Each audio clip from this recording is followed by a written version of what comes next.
Bonsoir mes petits chéris. Voici l'histoire de Carabosse des maths.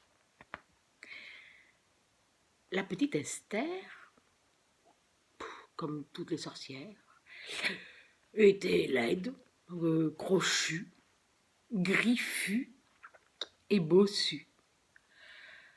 Cependant, sa bosse à elle était très particulière.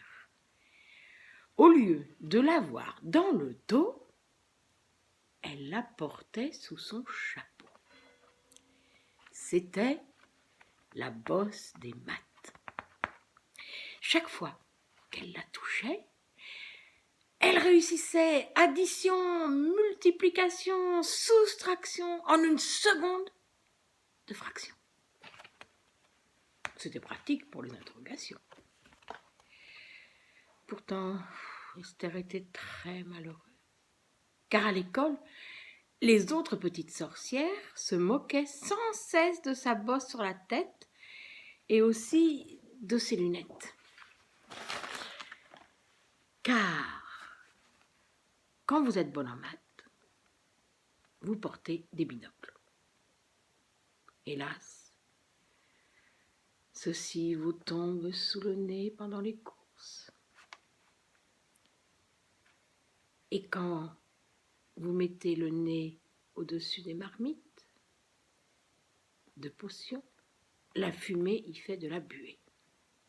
Un jour, la petite sorcière décida donc de supprimer sa bosse des maths, afin de devenir une sorcière comme les autres, méchante, laide, crochue, griffue, mais sans lunettes. Elle se donna un grand coup de marteau sur la tête pour enfoncer sa bosse secrète. Esther tomba dans les pâquerettes et vit tourner 1000 petites alouettes. La bosse, en 10 secondes, avait compté et multiplié les alouettes, mais au lieu de disparaître, la bosse poussa. C'était raté. Le lendemain, Esther essaya la magie. Elle ouvrit son vieux grimoire et récita l'incantation anti-bosse des maths, qui figure à la page 24. Abracadabra, par Euclide, Telas, Thalès et Pythagrouille, évanouita. Mais la bosse comprit tout de travers. Elle s'épanouit au lieu de s'évanouir. Et elle grandit. Le chapeau d'Esther ne pouvait presque plus la cacher.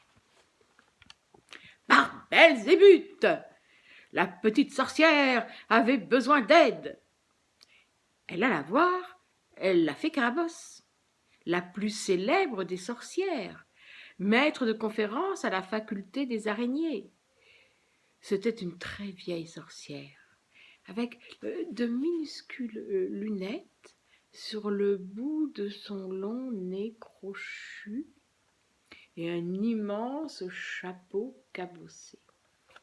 « Bonjour, madame la professeure. J'ai un gros problème, ou plutôt une grosse bosse des maths qui n'arrête pas de pousser sous mon chapeau. Pouvez-vous faire quelque chose ?» Ricana la fée Carabosse. « Montre-moi donc ta bosse, Esther, petite sorcière. » Esther retira son chapeau. La bosse des maths avait encore poussé. Elle était immense.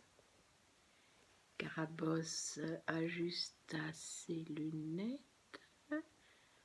Par pas mal, mais peut mieux faire. Et sur ces mots, la vieille fée ôta son couvre-chef. Esther n'en crut pas ses yeux myopes. Une bosse, encore plus longue et ridicule que la sienne, trônait sur la tête de la sorcière. « Qu'est-ce que tu crois, petite Esther ? On ne s'appelle pas la fée Carabosse si on n'a pas une très grosse bosse. » Mais alors, vos lunettes, ce n'est pas parce que vous êtes vieille ? Je les avais déjà à ton âge, petite. C'est obligatoire quand on a la bosse des maths. Mais, au fait, saurais-tu démontrer le théorème de Fermat ? Aussitôt, Esther en donna 18 bonnes démonstrations. Tu es digne d'être mon élève. C'est formidable. Trop heureuse d'avoir une telle élève, Carabosse lui apprit tout ce qu'elle savait. Même les phalécites qui transforment les demoiselles en vieux triangles isocèles. Et à compter de ce jour, à l'école des sorcières, Esther exhiba fièrement sa bosse sur la tête et sa paire de lunettes. Car plus personne n'osait s'en moquer, de peur d'être transformé en losange, en trapèze, en rectangle ou en carré avec 4 côtés.